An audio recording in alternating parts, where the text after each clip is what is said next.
Demi anak dan istri, pria ini rela habiskan 40 juta rupiah bikin mobil Hello Kitty. Siapa sih yang tidak kenal dengan Hello Kitty? Tokoh kartun lucu dan menggemaskan banyak digemari dari berbagai kalangan. Gak heran jika berbagai macam pernak-pernik bergambar Hello Kitty bermunculan. Rusman 40 tahun adalah salah satu yang memasang stiker Hello Kitty di badan mobil miliknya.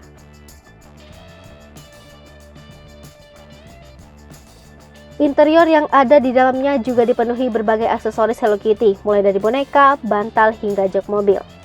Tidak tanggung-tanggung, Rusman mengaku telah menghabiskan lebih dari 40 juta rupiah untuk mempercantik mobil miliknya dengan pernak-pernik Hello Kitty tersebut.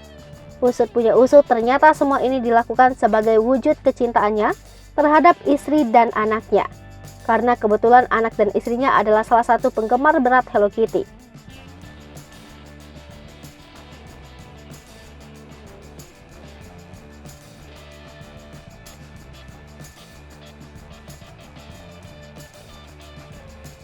Saat menggunakan mobil miliknya, Rusman selalu menjadi pusat perhatian.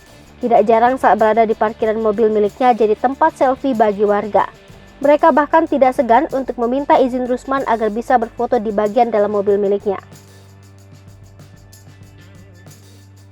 Hai pemirsa Sri Popo TV, jangan lupa komen, like, dan subscribe, serta tonton terus berita-berita terupdate lainnya ya.